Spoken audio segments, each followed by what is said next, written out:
Welcome back, everybody. We're diving into Designing Your New Work Life by Bill Burnett today. We're going to unpack all the good stuff about making work for you Exactly. We've got our notes, our highlights, everything ready. and hopefully help people create a career that's actually fulfilling. Absolutely, because let's face it, Most people aren't. it's a lot of time we spend working, so we might as well enjoy it, right? Right. And it's pretty crazy when you look at the stats. Yeah, 85% of people globally unhappy at work. Like, wow, that's... Kind of makes you wonder, Yeah, it's a real epidemic what are we doing wrong? of disengagement. And it often comes from these dysfunctional beliefs that we have about work. So where do we start to even Well, the book talks about untangle this mess? this idea of good enough for now. Good enough for now. As a powerful reframe. Okay, so tell me more about that. It's about shifting your mindset a little bit Okay. to kind of appreciate where you're at right now Mm-hmm. while still working towards something better. So you're not constantly chasing this idea of more at work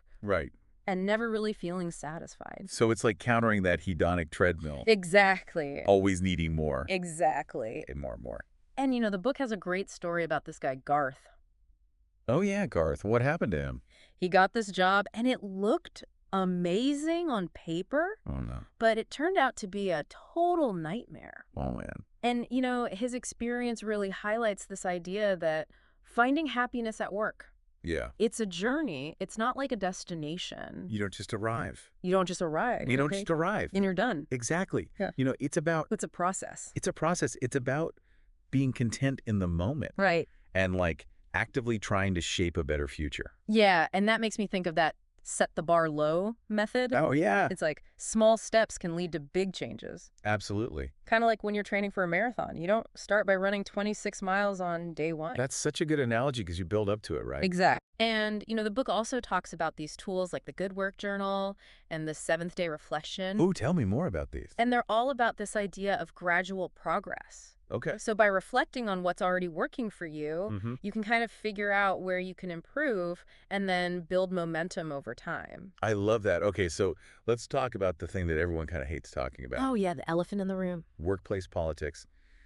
The book really dives into that II&A chart, Which I love. which is so interesting because it's really showing the true power dynamics in a company, not just the official org chart, Right, like who really gets things done. who actually has the influence. Yeah, and once you understand that flow of influence, you Yeah. can be so much more effective. Oh, absolutely. Remember Pete, the physician, who was trying to figure out that whole electronic medical records decision? Oh, yeah, he thought it was his boss. And it turned out, But it was Esther the nurse. yes, to the nurse. She was the one with the influence. She was the one to talk to. It's like navigating those relationships can be a total game changer. Absolutely. The book also talks a lot about your maker mix, figuring out what you actually value creating at work. Yeah, like what are you really trying to make? Is Yeah. it wealth? Is it a difference in the world? Is Is it expressing yourself creatively? yeah, are you driven by impact? Right, and if you can align your work with those values, you can have a much more fulfilling career. And they have that cool tool, the impact map, I love that tool. where you can actually visualize the impact you've had and the impact you want to have. Exactly. And it really helps you to think about what kind of work would be most fulfilling for you.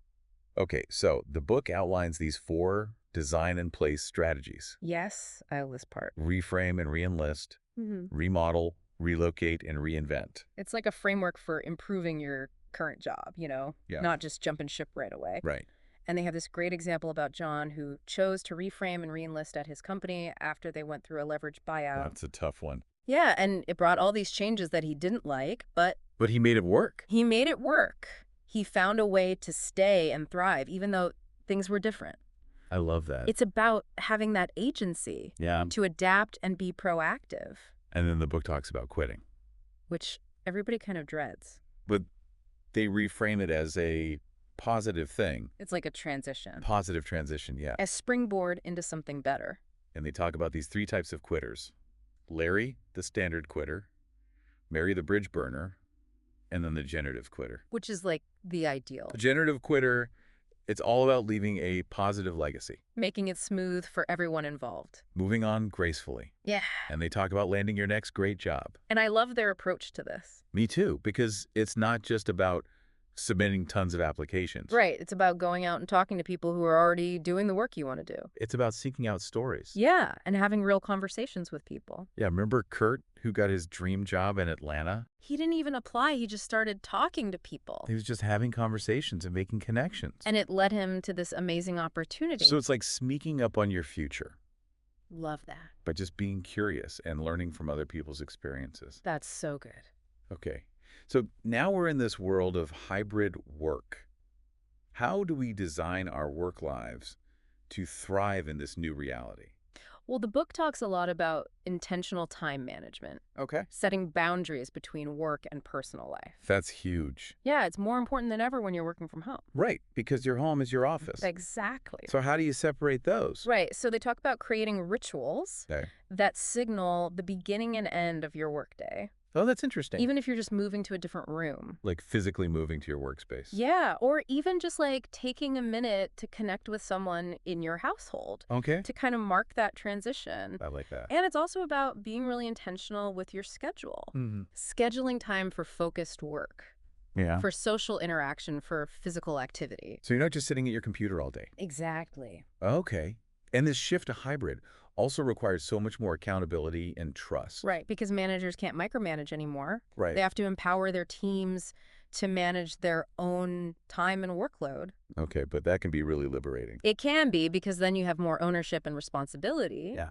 But it also means you have to communicate more proactively Okay. to make sure everyone's on the same page and knows what's going on. And transparency is really important. Huge. Making sure that roadblocks or challenges are addressed openly. And quickly. And quickly, yes. So now let's talk about how remote work is changing leadership, The book talks about the human in the room phenomenon. which is so fascinating because it means that leaders have to be more personal, Yeah. more transparent. Because they're not just seen as a figure of authority. Right. They're seen as a person who's also navigating all of this. Right? Going through the same things as their team. Yeah. And I love that concept, zooming out to zoom in. Yes. Taking a step back to see your employees as whole people. Not just their job title, Not just their output, yeah. but as human beings with lives outside of work. And that leads to more genuine connections. Absolutely. And one-on-one check-ins become even more crucial in this kind of setting. Totally, because it shows that you care. Yeah. You're taking the time to connect with each person individually And to talk about their progress and their concerns. and give them guidance and support. Yeah, and team onboarding has to be so much more intentional. Right, because you're not just bumping into people in the hallway anymore. Exactly. Mm-hmm. How do you recreate those informal connections in a virtual setting? So they talk about using breakout rooms Okay. during virtual meetings so people can connect in smaller groups. Oh, that's a great idea. And even just sharing personal anecdotes, Oh, yeah. doing some fun icebreakers to build rapport. To help people get to know each other Ex- and make them feel comfortable. Yeah. I love it. So let's talk a little bit more about that whole quitting well thing. Okay. It's really not about burning bridges. It's more about building ramps, I like that to analogy. your next destination. Building ramps. Like, imagine you're leaving a campsite, right? Okay. You want to leave it better than you found it. Right. So that's the generative quitter approach. Okay. You're really thoughtful about sharing your knowledge, Mm-hmm. helping your team members. Making that transition as smooth as possible for Exactly. everyone. And it's also about how you talk about your departure. Okay. You don't want to dwell on the negative. Right. Focus on the exciting possibilities of this new chapter. Yeah, focus on the growth Exactly. and new challenges. That's how you leave a really positive impression, Okay. And they talked about job hunting. which is usually a very stressful process. I mean, tell me about it.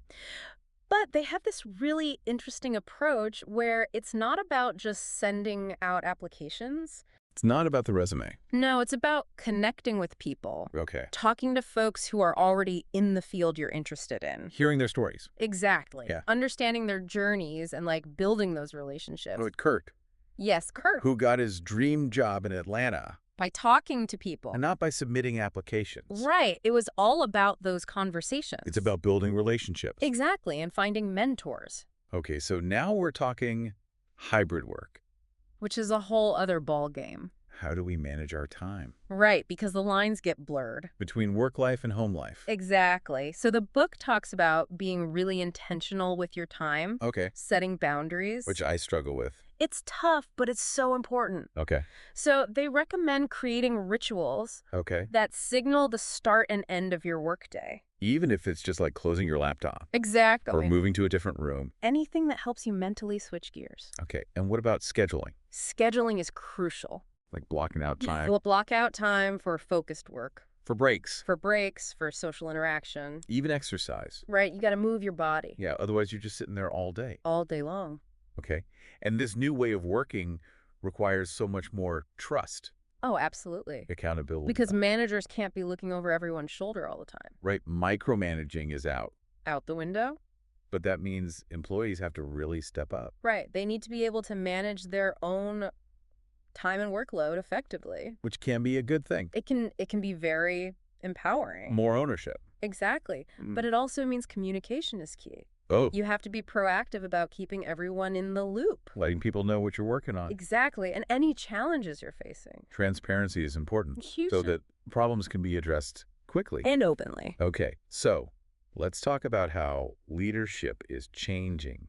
In this remote world. Yeah, it's a whole new ballgame. It is because of that human in the room phenomenon. Yeah, right. Leaders have to be more relatable, More human. more vulnerable. Because they're going through the same things as their team. Yeah, juggling work and life and everything else. Exactly. And they talk about this idea of zooming out to zoom in, I love that. which is basically about seeing your employees as whole people. Right, not just workers Exactly. and just a job title. And that builds trust and connection. And it's so important to have those regular one-on-one check-ins. Oh, absolutely. Because it shows that you care, You're taking the time to connect with each person to listen to their concerns. and offer support and guidance. And what about team onboarding? Oh, that's a whole other challenge in a remote setting. Right, because you're not organically meeting people. Exactly. So you have to be really intentional about creating those connections. Okay, so what are some ways to do that? Well, they recommend using breakout rooms during virtual meetings Okay. so people can connect in smaller groups.